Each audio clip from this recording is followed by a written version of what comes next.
Muy buenos días a todos los oyentes de Radio Renacer España y a todos aquellos que me están escuchando a través de nuestro canal de YouTube de la Iglesia Renacer Evangelista Internacional. Damos la bienvenida a su programa Buenos días, Señor, este tiempo devocional que hacemos cada mañana de lunes a viernes en vivo y en directo a través de la plataforma Mixela Radio. Cada mañana lo hacemos para iniciar nuestro día en oración y en meditación de la palabra de Dios, para saludar al Señor y para preparar nuestro corazón con el alimento santo y poderoso que es la palabra de Dios. Recuerde que la palabra de Dios es la leche espiritual no adulterada que nos permite crecer para salvación.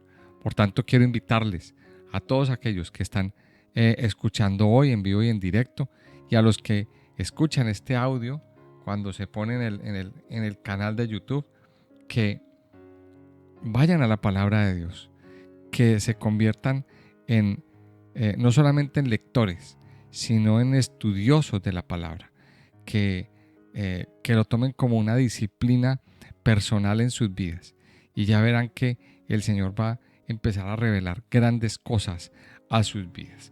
Quiero invitarles, antes de continuar con el tema de hoy, a que se suscriban los que están escuchando a través del canal, que escuchen este audio hasta el final, que compartan este audio con muchas personas, con sus grupos y con sus familiares y amigos, y que le den clic a la campanita para que así se activen las notificaciones y usted pueda enterarse cuando llegue un video nuevo, cuando estemos transmitiendo en vivo. Quiero invitarle entonces a que vamos al libro de Esdras, al capítulo 9. Vamos a continuar con nuestro estudio del libro de Esdras. Recordamos entonces que Esdras, el regreso de los judíos se dio en varias etapas. La primera etapa pues fue con Zorobabel, que llegó con un grupo de 50,000 judíos. Tenían una misión de reconstruir el altar, de reconstruir el templo, y así lo hicieron en medio de mucha oposición, porque se levantó oposición, pero lo reconstruyeron. Se tardaron su tiempo, pero cumplieron con esa misión y llegaron 50,000 personas. Más adelante, unos 70 años más tarde, llegó Esdras con un grupo muy reducido de personas, con la misión de empezar a trabajar una edificación espiritual. Con Zorobabel se levantó la infraestructura, pero con Esdras se inicia un proceso de restauración espiritual, de restauración de la parte religiosa, de restauración de las creencias. ¿Por qué Esdras o por qué Dios permite que Esdras venga a hacer esa obra de restauración? Les voy a contar más o menos así por encima, porque resulta que Babilonia ocasionó muchísima influencia en la parte religiosa de aquellas personas de aquellos judíos que fueron y estuvieron allí. Babilonia cambió las reglas del juego para los judíos. De hecho, de allí ellos adoptaron muchas costumbres, ellos adoptaron muchas cosas babilónicas, y la religión, la creencia estaba mezclada. No había una claridad en cuanto a la parte religiosa. Esdras, como era el sumo sacerdote y era un escriba y era un amante de la palabra de Dios y conocedor de la palabra de Dios, vino con una misión muy especial: enseñarles la palabra de Dios de nuevo, volver a empezar, volver a enseñarles los rudimentos. Esdras traía todos los libros, toda la biblioteca completa.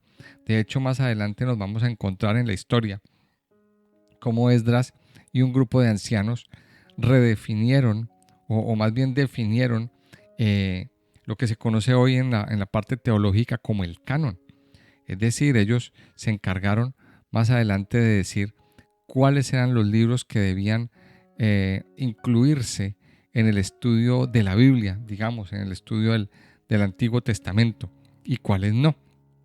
Ellos definieron lo que se conoce como el canon, de acuerdo a unas características especiales, de acuerdo a una serie de características ellos definieron, y con Esdras y con la gran asamblea de ancianos que vemos, que la veremos en Nehemías, en el libro de Nehemías, nos encontramos que aquí quedó definido los libros del Antiguo Testamento. O sea, es muy importante el paso de Esdras. Él se dedicó a enseñar, pero para hacer esta obra a nivel religioso y para poder que se diera este avivamiento, esta gran reforma, pues era necesario resolver un gran problema que tenían. Aquí le surgió un problema, y un problema de dimensiones muy, pero muy grandes. Y eso es lo que vamos a leer en el capítulo 9. Dice así: acabadas estas cosas, los príncipes vinieron a mí diciendo: el pueblo de Israel y los sacerdotes y levitas no se han separado de los pueblos de las tierras, de los cananeos, heteos, fereceos, jebuseos, amonitas, moabitas, egipcios y amorreos, y hacen conforme a sus abominaciones, porque han tomado de las hijas de ellos para sí y para sus hijos, y el linaje santo ha sido mezclado con los pueblos de las tierras, y la mano de los príncipes y de los gobernadores ha sido la primera en cometer ese pecado. Cuando oí esto, rasgué mi vestido y mi manto, y arranqué pelo de mi cabeza y de mi barba, y me senté angustiado en extremo. Y se me juntaron todos los que temían las palabras de Dios de Israel, a causa de la prevaricación de los del cautiverio. Mas yo estuve muy angustiado hasta la hora del sacrificio de la tarde. Y a la hora del sacrificio de la tarde me levanté de mi aflicción, y habiendo rasgado mi vestido y mi manto, me postré de rodillas y extendí mis manos a Jehová mi Dios. Y dije: Dios mío, confuso y avergonzado estoy para levantar, oh Dios mío, mi rostro a ti, porque nuestras iniquidades se han multiplicado sobre nuestra cabeza, y nuestros delitos han crecido hasta el cielo. Desde los días de nuestros padres hasta este día hemos vivido en gran pecado, y por nuestras iniquidades nosotros, nuestros reyes y nuestros sacerdotes, hemos sido entregados en manos de los reyes de las tierras a espada, a cautiverio, a robo y a vergüenza que cubre nuestro rostro, como hoy día. Y ahora, por un breve momento, ha habido misericordia de parte de Jehová nuestro Dios, para hacer que nos quedase un remanente libre y para darnos un lugar seguro en su santuario, a fin de alumbrar nuestro Dios nuestros ojos y darnos un poco de vida en nuestra servidumbre. Porque siervos somos, mas en nuestra servidumbre no nos ha desamparado nuestro Dios, sino que inclinó sobre nosotros su misericordia delante de los reyes de Persia, para que se nos diese vida para levantar la casa de nuestro Dios y restaurar sus ruinas y darnos protección en Judá y en Jerusalén. Pero ahora, ¿qué diremos, oh Dios nuestro, después de esto? Porque nosotros hemos dejado tus mandamientos, que prescribiste por medio de tus siervos los profetas, diciendo: la tierra a la cual entráis para poseerla, tierra inmunda es, a causa de la inmundicia de los pueblos de aquellas regiones, por las abominaciones de que la han llenado de uno a otro extremo con su inmundicia. Ahora pues, no daréis vuestras hijas a los hijos de ellos, ni sus hijas tomaréis para vuestros hijos, ni procuraréis jamás su paz ni su prosperidad, para que seáis fuertes y comáis el bien de la tierra, y la dejéis por heredad a vuestros hijos para siempre. Mas después de todo lo que nos ha sobrevenido a causa de nuestras malas obras y a causa de nuestro gran pecado, ya que tú, Dios nuestro, no nos has castigado de acuerdo con nuestras iniquidades, y nos diste un remanente como este, ¿hemos de volver a infringir tus mandamientos y a emparentar con pueblos que cometen estas abominaciones? ¿No te indignarás contra nosotros hasta consumirnos sin que quedara remanente ni quien escape? Oh Jehová, Dios de Israel, tú eres justo, puesto que hemos quedado un remanente que ha escapado, como en este día. Henos aquí delante de ti en nuestros delitos, porque no es posible estar en tu presencia a causa de esto. Vamos a ver entonces que aquí en el capítulo 9, hay varias oraciones muy profundas y muy fuertes en la Biblia. Básicamente nos encontramos tres oraciones de aquellas que tocan el espíritu y nos ponen a meditar y a reflexionar. La primera está en Esdras capítulo 9, la otra está en Nehemías capítulo 9 y curiosamente la otra oración está en Daniel capítulo 9. Son tres oraciones de intercesión a las que yo le invito a que las estudiemos ya después a nivel personal.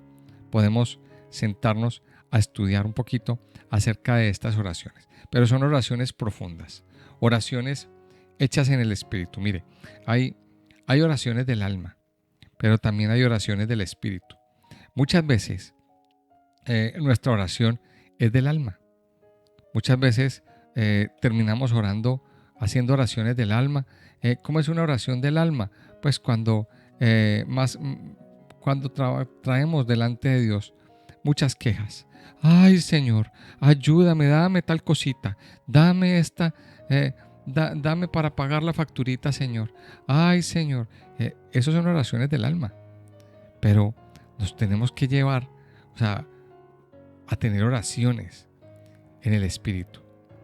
Tenemos que dejarnos tocar por el Señor para que lleguen esas oraciones del espíritu, esas oraciones profundas, esas oraciones que conmueven nuestro interior y que nos llevan a conectarnos con el Señor. Esas son oraciones del espíritu. Ahora, cuando nosotros vivimos en el espíritu, haremos oraciones del espíritu. Pero cuando vivimos por emociones, cuando vivimos carnales, digamos así, pues haremos oraciones del alma. Haremos oraciones que no van a trascender. Entonces, miremos la diferencia. Aquí nos encontramos una oración del Espíritu, una oración de Esdras, una oración de confesión.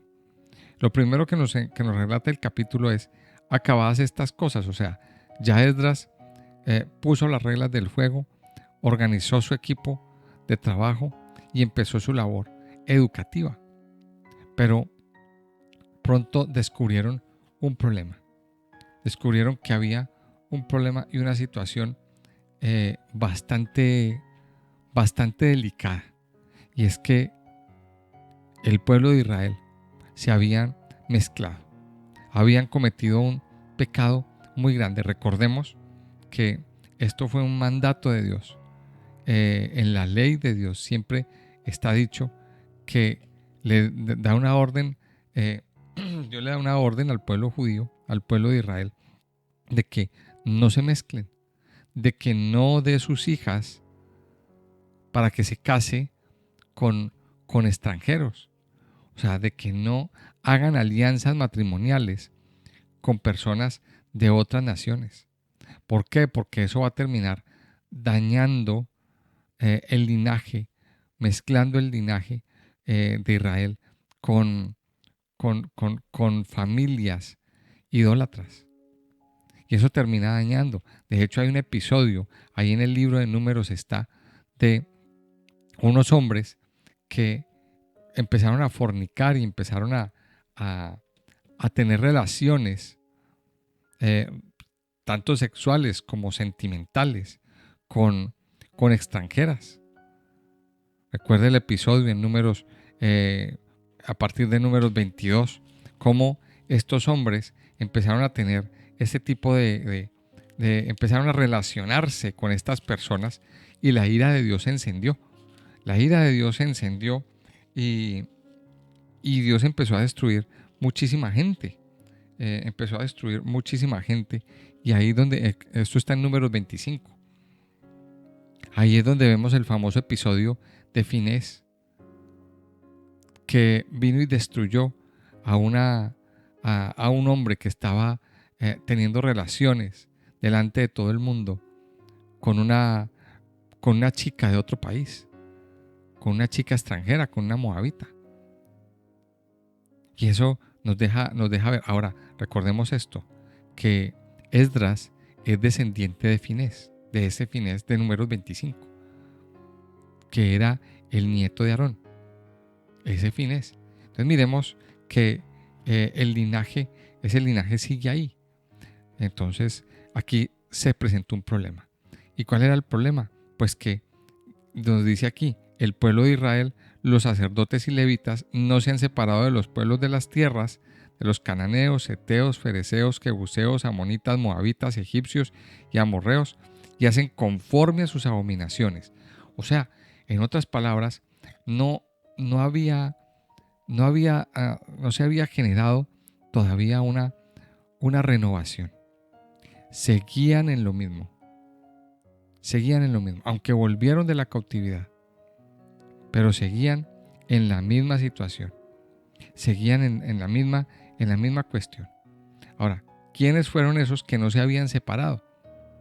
Recuerde que hace 75 años o 75 años atrás llegaron 50,000 personas, pero esas 50,000 personas ¿volvieron a Israel? Sí, claro. ¿Volvieron a su tierra? Sí, pero no tenían un corazón convertido.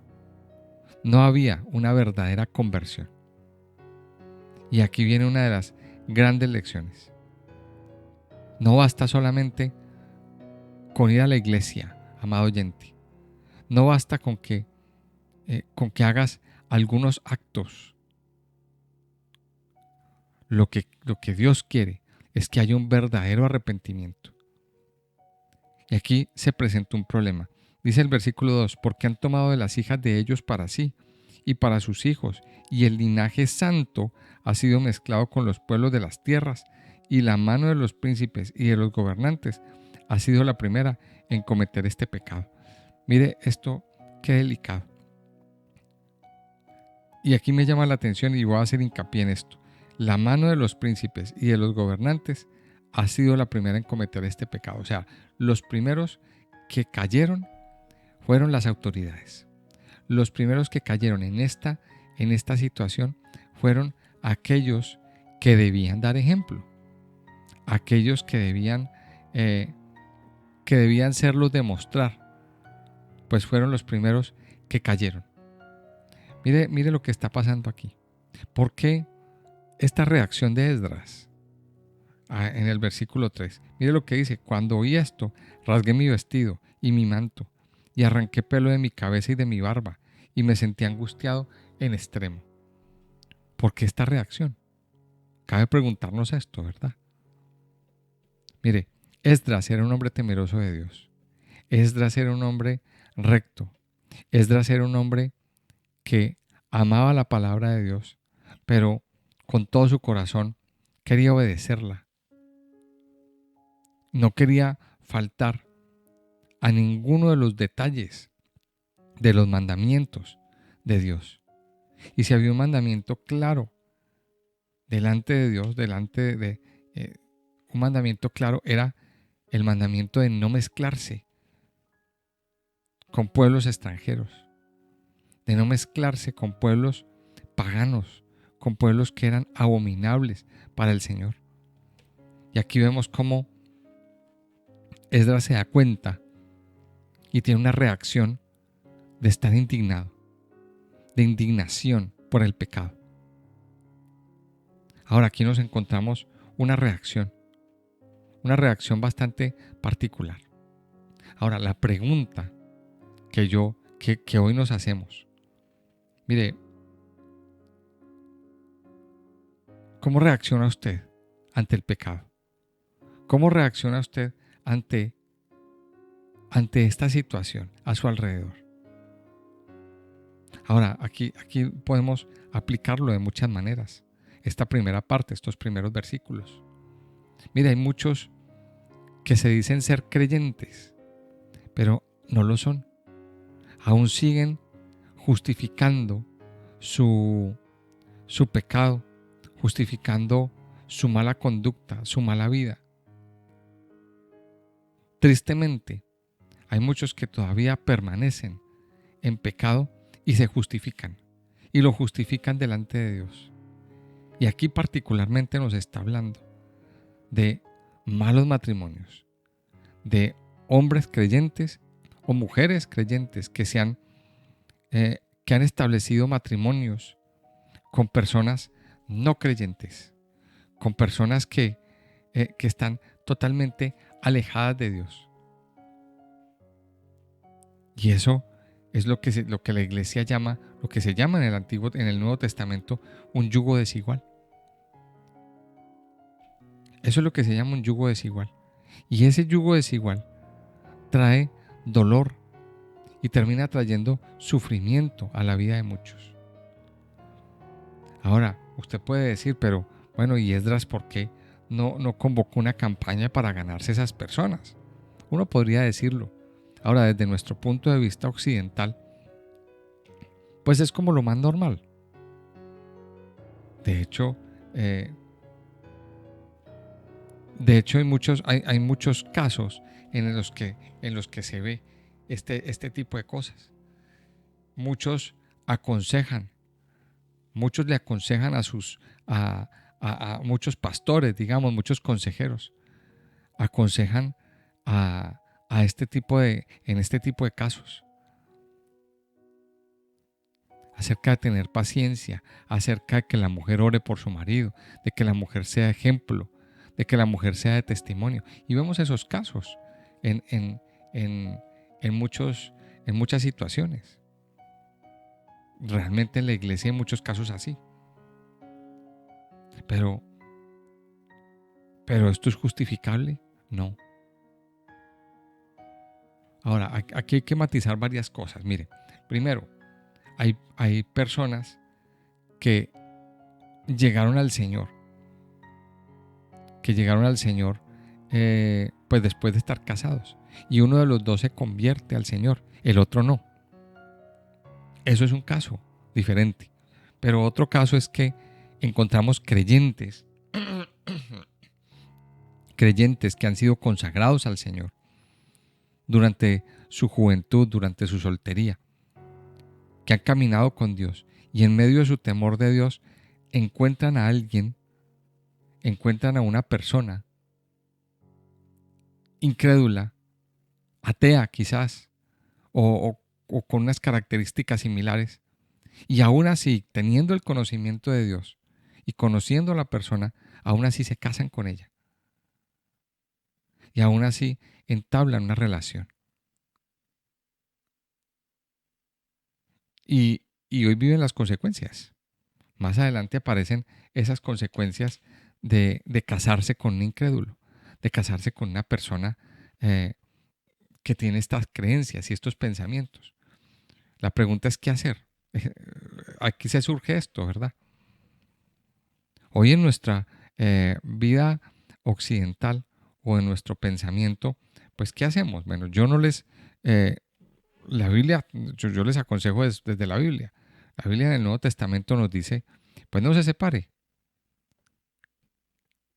Ore por su marido, ore por su esposa que vive esta situación, tenga paciencia y crea que el Señor puede hacer un milagro y que el Señor puede cambiar la vida de esa persona. Pero aquí lo que estamos viendo en este cuadro de Esdras, volviendo al cuadro de Esdras en el capítulo 9, es que Esdras se indigna con ese pecado, porque era un mandamiento clave para, para la posteridad. Y Esdras levanta una oración.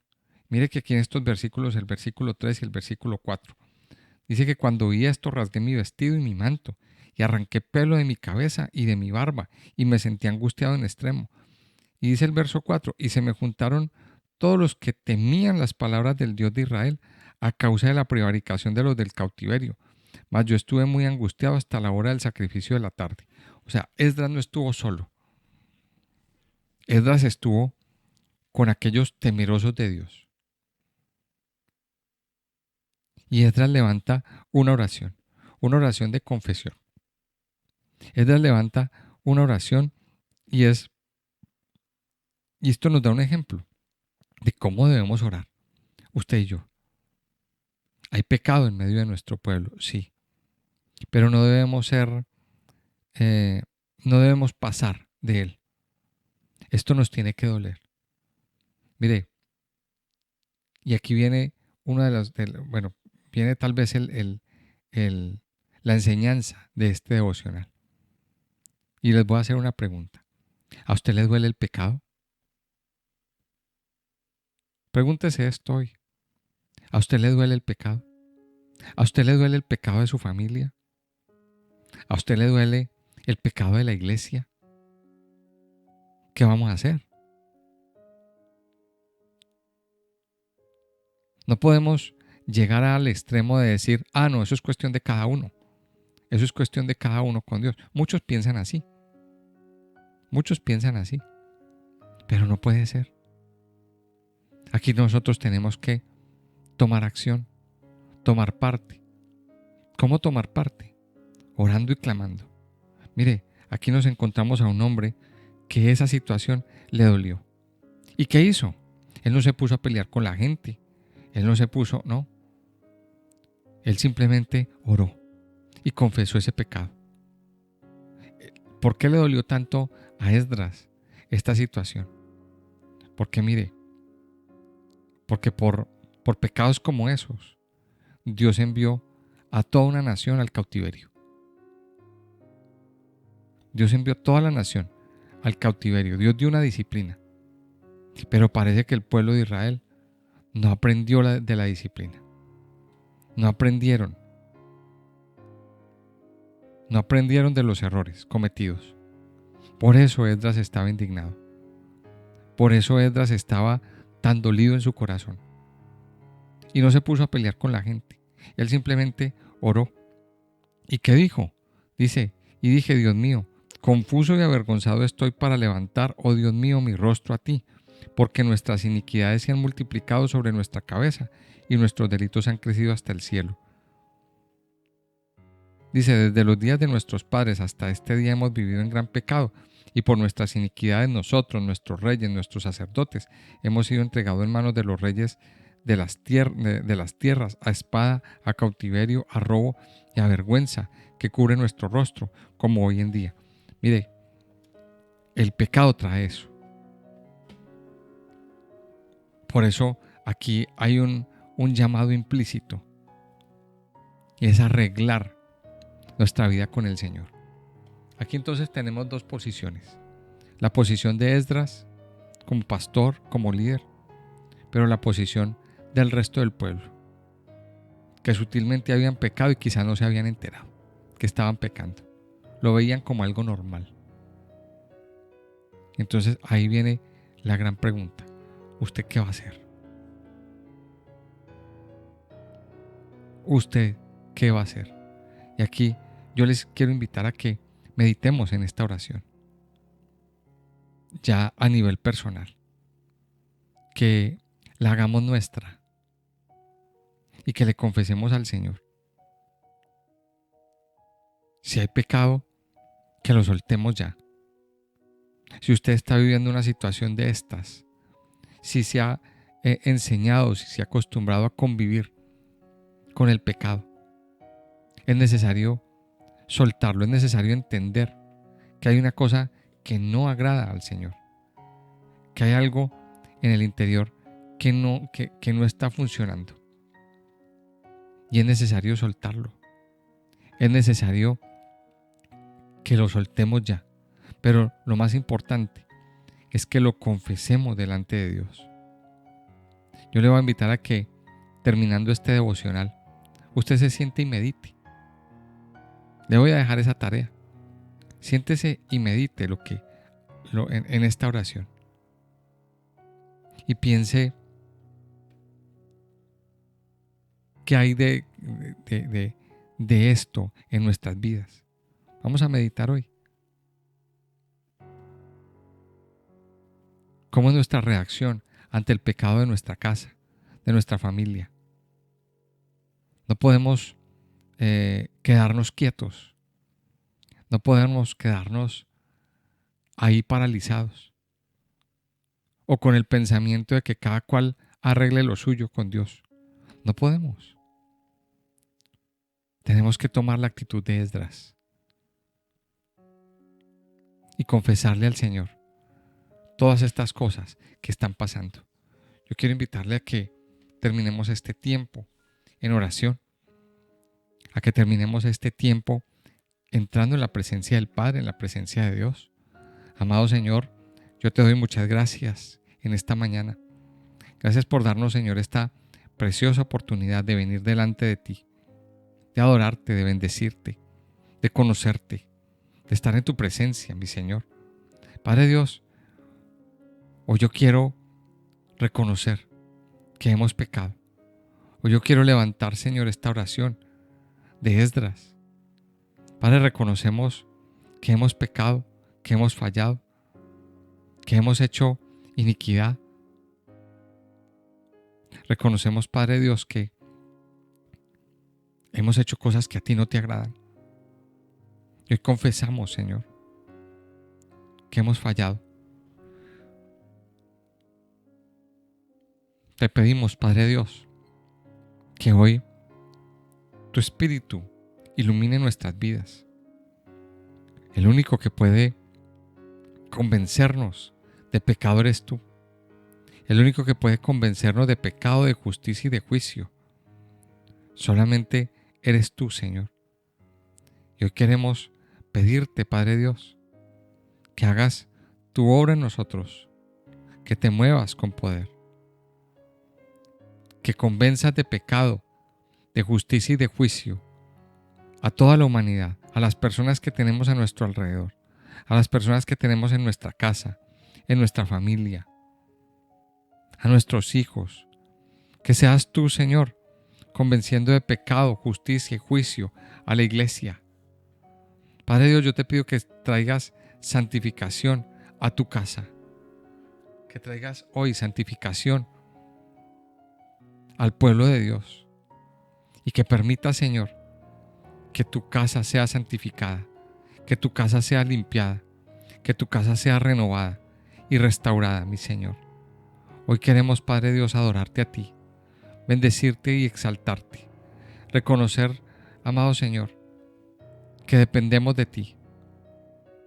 Perdónanos, Señor, si hemos hecho cosas que a ti no te agradan, si hemos hecho cosas abominables delante de tu presencia. Hoy te pedimos que nos limpies, que nos levantes, que nos restaures, que nos consueles, que nos renueves y que hagas tu obra preciosa y poderosa en nosotros.